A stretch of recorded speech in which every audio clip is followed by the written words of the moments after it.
یہ جنگ جو ہوئی ہے کربلا میں، معرکہ کربلا جو ہوا ہے، یہ یزید اور امام حسین کے درمیان نہیں تھا، بلکہ حسینیت اور یزیدیت کے درمیان تھا۔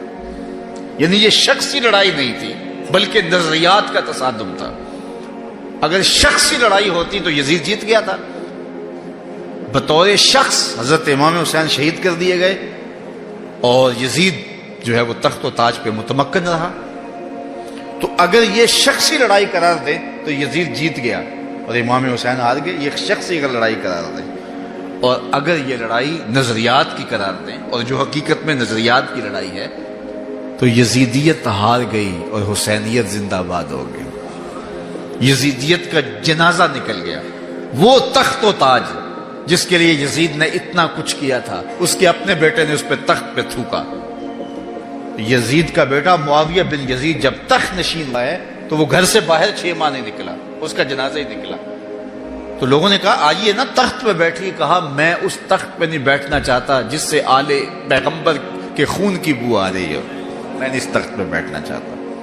اور پھر اس کا تخت سمٹ گیا، اس کا نام مٹ گیا، کلنج کے مرض سے تڑپتا ہوا مرا اور انتہائی ذلت کی موت مرا، رسوا ہو گیا، اس کا نام بھی باقی نہیں ہے۔ میں گزشتہ برس کربلا میں حاضر ہوا تو حضرت امام حسین کا چمکتا ہوا روضہ نور دیکھا۔ وہ لمحے بڑے دردناک تھے جب ہم کربلا میں پہنچے اور رات کا موقع تھا، تو ہمارے ڈرائیور نے کہا کہ یہ نہر فرات ہے، وہ نہر فرات جو چمکتی رہی اور جس کی لہریں اچھلتی رہیں، اور کربلا کا یہ مقدس قافلہ پیاسا رہا۔ تو عجیب قلب کے اندر کیفیات کا ایک جہان تھا۔ یہ تو امام حسین کا روضہ ہے نا، لیکن یزید کا نشان نہیں ملا۔ میں نے تاریخ کی کتب میں ڈھونڈا کہ یزید کی قبر کہاں ہے، تو مجھے تاریخ نے بتایا مزبلہ دمشق، دمشق کے اندر کوئی جگہ ہے جہاں لوگ کوڑا پھینکتے ہیں، تو اس کوڑے کے نیچے کہیں یزید کی قبر ہے۔ نشان بھی نہیں ہے کہاں ہے، لیکن اتنا پتہ ہے اس روڑی کے نیچے یزید کی قبر ہے۔ یزید کی قبر مزبلہ دمشق میں، اور امام حسین کا قبضہ آج بھی کربلا پہ۔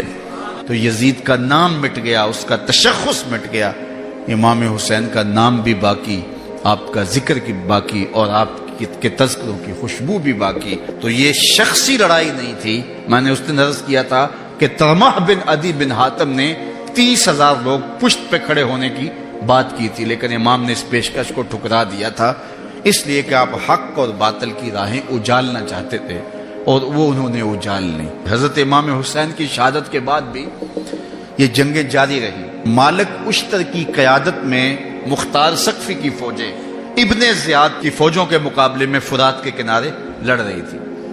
اللہ تعالیٰ نے فتح دے دی، ابن زیاد نے گھوڑے کو ایڑ لگائی اور میدان چھوڑ کے بھاگ گیا، باقی جو بھی قابو آتا اس کو پکڑ کے قتل کر دیا جاتا۔ خیر یہ لوگوں کی پہنچ سے بہت دور نکل گیا، لیکن اس کا جی گھبرا رہا تھا، پیاس کی شدت تھی، گھوڑا بھی ہانپ رہا تھا۔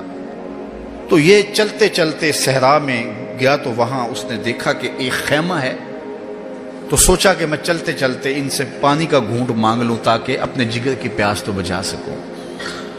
تو اس نے گھوڑا کھڑا کیا اور ہانپتا ہوا اس نے پردہ اٹھایا، دیکھا تو خیمے میں امام زین العابدین قرآن کی تلاوت کر رہے تھے۔